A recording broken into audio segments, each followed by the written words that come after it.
a hydrogen-powered semi-truck that promised to destroy diesel forever, but the prototype never even had an engine inside it. A legendary truck maker that survived 2 world wars, built vehicles for presidents, and then destroyed itself with a single purchase.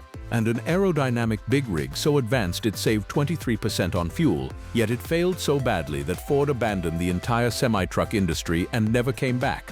These aren't bad trucks, everyone was brilliant, but one devastating mistake killed them all. Number 10. The Chevrolet Bison. Most people don't realize that Chevrolet, yes, the Chevrolet of Camaros and Corvettes, once built Class 8 semi-trucks, and the Bison was their biggest and most ambitious one. Introduced in 1977, the Chevrolet Bison was the largest conventional cab truck General Motors had ever built. It was a serious, over-the-road highway tractor designed to compete head-to-head with the likes of Kenworth, Peterbilt, and Mack. The Bison was a genuinely capable machine. It featured an all-aluminum cab built by Budd, which was lighter and more corrosion-resistant than the steel cabs common at the time. It was offered with a range of powerful diesel engines from Detroit Diesel, Cummins, and eventually Caterpillar, including the legendary 14.6-liter Caterpillar 3406 inline-6. It came in both 4x2 and 6x4 drivetrain configurations, with day cab and sleeper options. Chevrolet even offered the Bison as a glider kit, a complete truck without engine, transmission, or rear axles, so fleet operators could install their preferred powertrains. That was a genuinely innovative approach to customization. Its sibling truck, sold through GMC dealerships as the GMC General, was essentially the same vehicle with a different grille and badge. But here's where the critical difference emerged. The one mistake? Chevrolet's dealer network had absolutely no idea how to sell or service a Class 8 semi-truck. Selling heavy-duty commercial trucks is nothing like selling cars or even pickup trucks. Fleet buyers need specialized service bays with heavy-duty lifts. They need technicians trained on air brake systems, fifth-wheel assemblies, and commercial diesel engines. They need parts inventories worth hundreds of thousands of dollars. Your average Chevrolet dealer in the late 1970s. GMC dealers, on the other hand, were required as part of their franchise agreement to sell and service the entire GMC product line, from light-duty pickup trucks all the way up to Class 8 highway tractors. GMC franchisees had the infrastructure, the trained technicians, and the parts support. Chevrolet dealers did not. Number 9. The Freightliner Argosy. By the mid-1990s, the American cabover was dead. The 1982 Surface Transportation Assistance Act had killed the length restrictions that made cabovers necessary, and conventional long-nose tractors dominated the highways. But Freightliner believed there was still a case for putting the driver over the engine. In 1999, they launched the Argosy, a clean-sheet cabover unlike anything America had seen before. The Argosy addressed every complaint drivers had about old cabovers. The cab was wider and taller, with a flat floor, massive windows, and a spacious raised roof sleeper option. It rode on an air ride cab suspension that dramatically cut the noise and vibration that plagued older designs. Detroit Diesel or Caterpillar engines sat beneath, mated to Eaton Fuller transmissions. The shorter bumper-to-back cab dimension meant fleets could legally run longer trailers where combination length limits still applied, and the tighter turning radius was a genuine advantage for urban delivery and port drayage work. The one mistake: American drivers simply refused to buy a cabover, no matter how good it was. The trauma ran too deep. An entire generation of truckers had grown up hating the cramped, hot, noisy cabovers of the 1960s and 1970s. The long-nose conventional had become more than a truck. It was a symbol of driver status, comfort, and identity. Owner-operators took pride in their chromed-out Kenworth W900 and Peterbilt 389s. Asking them to climb back into a cabover was like asking a homeowner to move back into an apartment. The specs didn't matter. The emotional rejection was absolute. U.S. sales were dismal. Freightliner found far better success selling the Argosy in Australia, where road train regulations still favored cabovers. But in its home market, the truck quietly disappeared. A brilliantly engineered machine that solved every technical problem but couldn't overcome a cultural one. Number 8. Diamond Rio. Here's a story about two of America's most iconic truck brands that were combined into what should have been a powerhouse and instead collapsed into nothing. Diamond T dated back to REO was founded in 1904 by Ransom E. Olds, the same man who created Oldsmobile. Both companies had built trucks for the United States military during World War II. Both had reputations for durability and quality. Both were respected names on American highways. In 1967, White Motor Corporation merged the two brands to form Diamond Rio. On paper, it should have been the ultimate combination. Two legendary names, shared engineering resources, combined dealer networks, and a heritage stretching back over 6 decades. Diamond Rio produced genuinely good trucks, including the C101 series conventional and the C1116 cabover, powered by Cummins NTC and Detroit diesel engines. Their trucks were known for hand-fabricated cabs and exceptional build quality that appealed to owner-operators who demanded durability above all else. The one mistake. White Motor Corporation sold Diamond Rio to an underfunded private owner who couldn't sustain the business. In 1971, Francis L. Caput of Birmingham, Alabama purchased Diamond Rio from White Motor Corporation and formed an independent company. Caput believed he could make Diamond Rio profitable as a standalone entity. But separating from White's supply chain, engineering resources, and financial backing proved catastrophic. Diamond Rio was now a small, independent truck manufacturer trying to compete against Kenworth, Peterbilt, Mack, Freightliner, and international companies backed by massive parent corporations with deep pockets. Diamond Rio didn't have the capital to invest in new model development.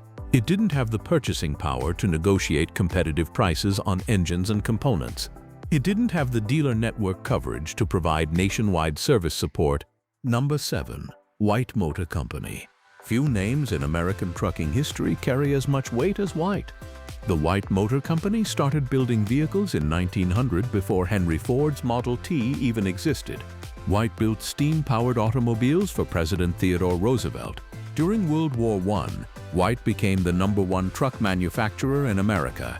During World War II, the company produced over 40,000 military half-tracks.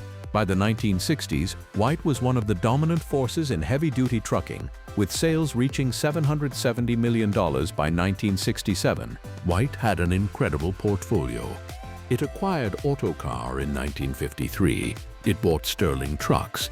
It purchased REO and Diamond T, merging them into Diamond Rio. White also owned a stake in Western Star Trucks. The company's trucks were everywhere, on construction sites, hauling freight coast to coast and serving military operations around the world. The one mistake. White went catastrophically into debt when it purchased Euclid Inc. Euclid was a manufacturer of off-highway hauler trucks and heavy earth-moving equipment. White's management believed that acquiring Euclid would diversify their revenue and expand their market share into the construction and mining sectors. It seemed like a smart strategic move, but the acquisition price was enormous, and White funded it with massive amounts of debt. The timing could not have been worse. The 1970s brought inflation, recession, fuel crises, and a devastating downturn in the trucking industry. White's debt load meant it had virtually no financial cushion to weather the storm. Despite efforts by executive Semon Bunky Knudsen, who had previously led Pontiac and Ford, to restructure the company by selling off assets including the profitable Euclid division, cutting employment, and moving operations, the damage was irreversible. Number 6. The Ford Aeromax L9000. Ford Motor Company was once a genuine force in the Class 8 heavy truck market. For decades, Ford's L-Series trucks hauled freight across American highways, alongside Kenworths, Peterbilts, and Macks. Ford had been producing commercial trucks since 1917 and had developed dedicated heavy-duty models since the 1950s, running C, H, L, N, T, and W series lines simultaneously. But by the 1980s, the trucking industry was undergoing a revolution: aerodynamics. Companies like Kenworth, Freightliner, and International began launching streamlined cab designs that sliced through the air far more efficiently than the traditional flat-faced and boxy truck designs.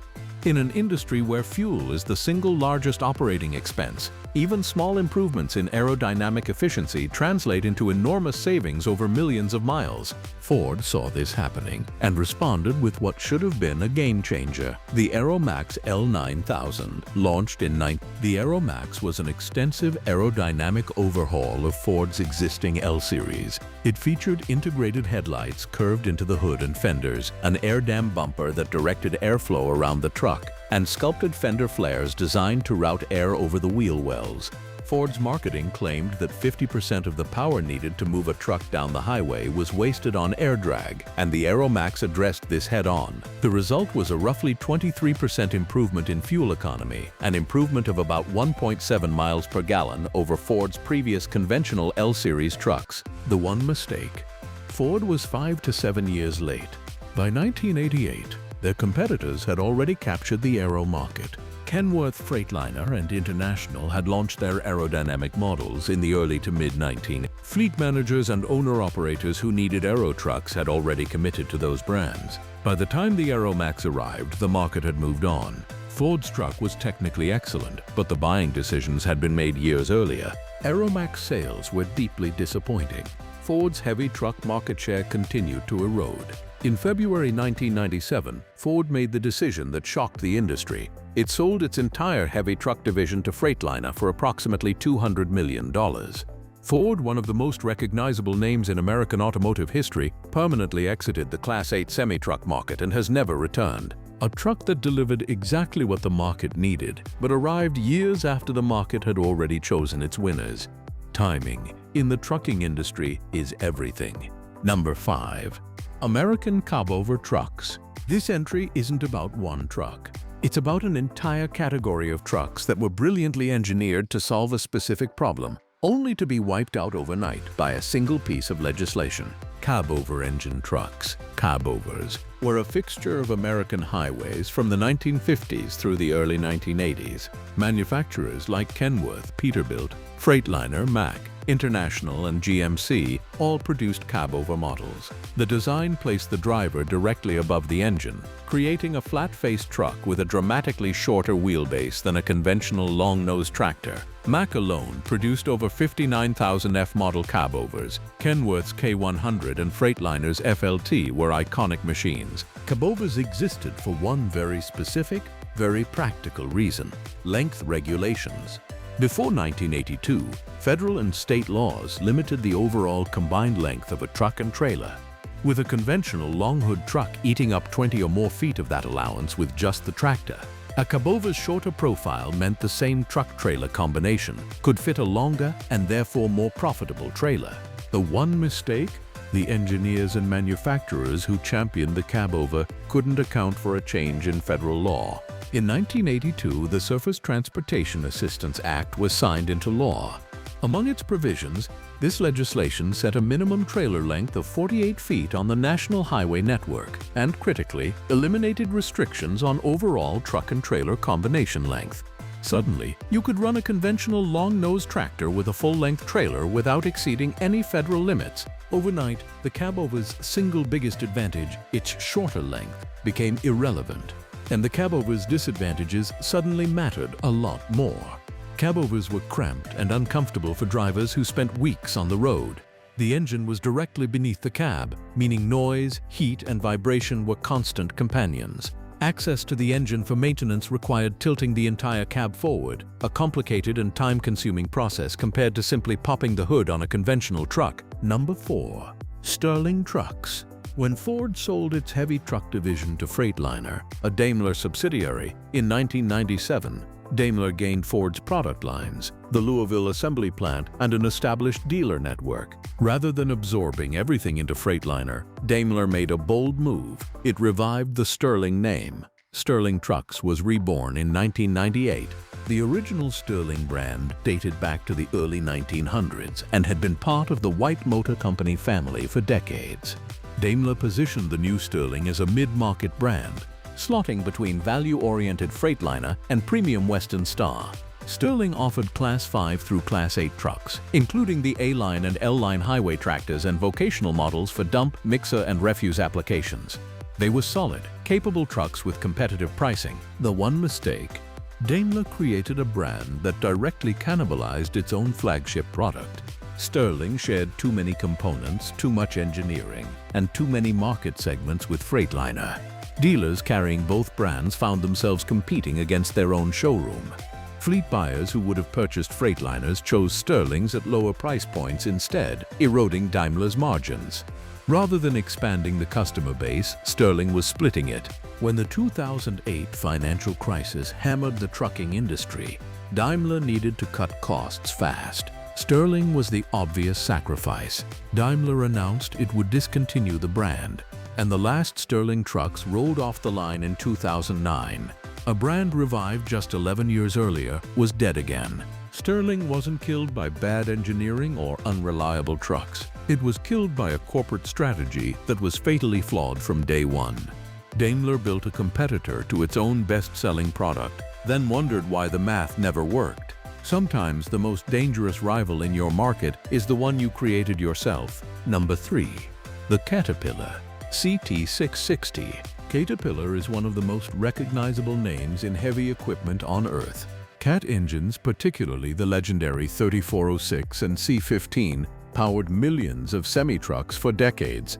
So when Caterpillar announced it was entering the on-highway truck market with its own branded vehicle, the industry paid serious attention. The CT660 launched in 2011 as a Class 8 vocational truck for dump mixer and heavy haul applications, followed by the CT680 and CT681. The trucks ran Cat's own CT13 engine and were marketed through Caterpillar's massive dealer network, over 1,500 locations worldwide that already serviced Cat engines and components. The pitch was powerful: buy your truck from the same people who service your engines, generators, and earth-moving equipment. One dealer, one part system, one relationship. The one mistake: Caterpillar didn't actually build the trucks. Navistar did. The CT660 was manufactured by Navistar at their Escobedo, Mexico plant. Underneath the yellow paint and Cat badges, the truck shared its cab, frame, and many components with Navistar's international product line. Experienced fleet buyers saw through it immediately. They weren't getting a Caterpillar-engineered truck. They were getting a rebadged International at a premium price. The differentiation wasn't there. Buyers wanting a vocational truck could purchase an International Workstar for less money on the same platform. Buyers wanting Cat engine support could already get Cat-powered Kenworths or Peterbilts. The CT660 was too expensive to compete on value and too derivative to compete on engineering. By the mid-2010s, sales had stagnated, and Caterpillar quietly wound down its on-highway truck program. The world's largest heavy equipment manufacturer, with $50 billion in annual revenue, couldn't crack the trucking market. Not because the brand wasn't strong enough, but because the product didn't live up to the name on the hood. Number 2. The Tesla Semi. In November 2017, Elon Musk unveiled the Tesla Semi to enormous fanfare.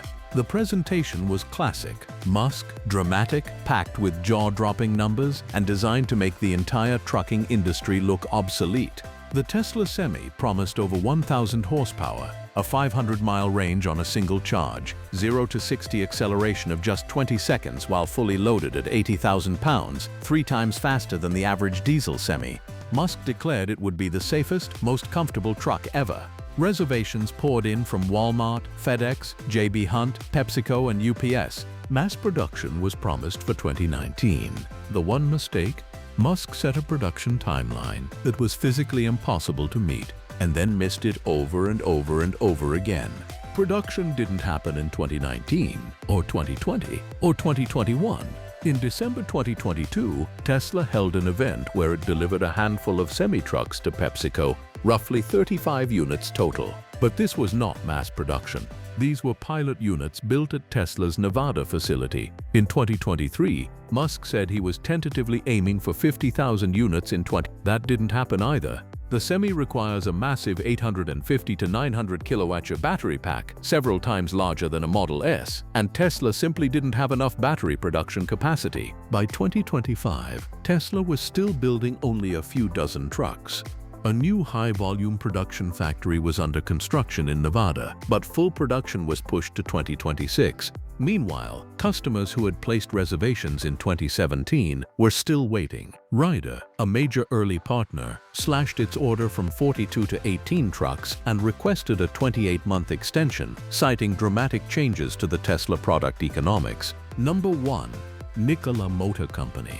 Nikola Motor Company promised to revolutionize the trucking industry. Founded in 2015 by Trevor Milton, the company claimed it was building hydrogen electric and battery electric Class 8 semi-trucks that would make diesel obsolete. The Nikola One, unveiled at a massive event in December 2016, was marketed as a fully functioning hydrogen-powered semi-truck producing 1,000 horsepower with a range of up to 1,200 miles. Milton claimed the truck fully functions and works, which is really incredible. The industry was captivated.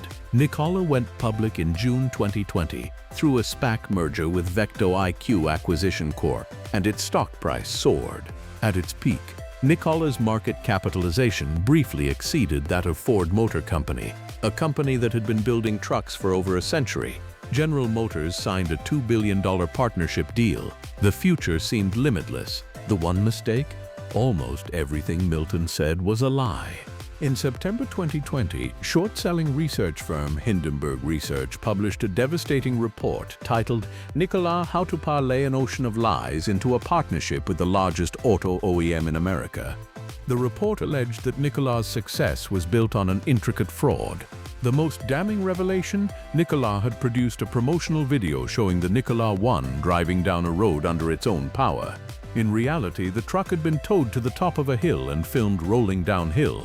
The Nikola One prototype had never actually driven under its own power. It was missing significant components including gears, motors, and a functional control system. But the fraud went far deeper. According to the federal indictment, Milton falsely claimed Nikola was producing hydrogen at below market costs, when no hydrogen was being produced at all. He falsely claimed billions of dollars in binding truck orders, when most reservations could be cancelled at any time. He falsely claimed the Badger pickup truck was engineered from the ground up by Nikola, when it was actually a General Motors product with Nikola's logo on it. Engineers even reportedly snaked a power cord through a stage floor during a demonstration to make a truck appear operational, when the hydrogen fuel cell had never been installed. Milton resigned in September 2020, just days after the Hindenburg report and 2 weeks after signing the $2 billion GM partnership. The GM deal collapsed. In October 2022, a federal jury found Milton guilty of 1 count of securities fraud and 2 counts of wire fraud. He was sentenced to 4 years in prison in December 2023. Nikola paid $125 million to settle a civil case with the SEC. The company tried to survive under new leadership, actually producing some battery electric trucks and pursuing hydrogen fuel cell technology. But the damage was irreparable. In February 2025, Nikola filed for Chapter 11 bankruptcy protection. If you found this video fascinating, hit that like button and subscribe. Drop a comment and tell me which semi-truck on this list you think had the most wasted potential. I'll see you in the next one.